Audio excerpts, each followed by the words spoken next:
Microalbuminuria is an early predictor of diabetic nephropathy and premature cardiovascular disease as well.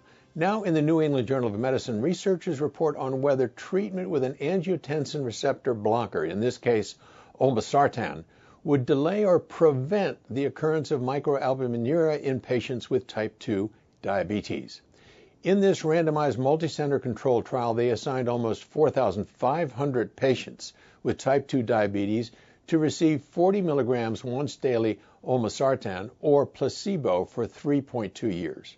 The good news is that the time to the onset of microalbuminuria was increased by 23% with Olmesartan. But the devil, of course, is in the details. Not surprisingly, the serum creatinine level doubled in 1% of the patients.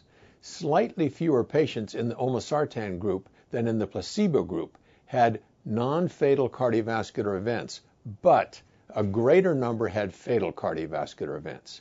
If you look more closely, that increase was attributable in part to a high rate of death from cardiovascular causes in the Olmesartan group than in the placebo group among patients with pre-existing coronary disease. Well, what is there to take away from this study? Certainly, Olmesartan seems to be associated with a delayed onset of microalbuminuria. That's good. Is the higher rate of fatal cardiovascular events with Olmesartan among patients with pre-existing coronary disease a concern? I don't know the answer, but I'll bet that we'll see more studies with Olmesartan in diabetics to help answer the downside potential in this study. I'm Peter Block, and this is a CardioSource Heart Minute.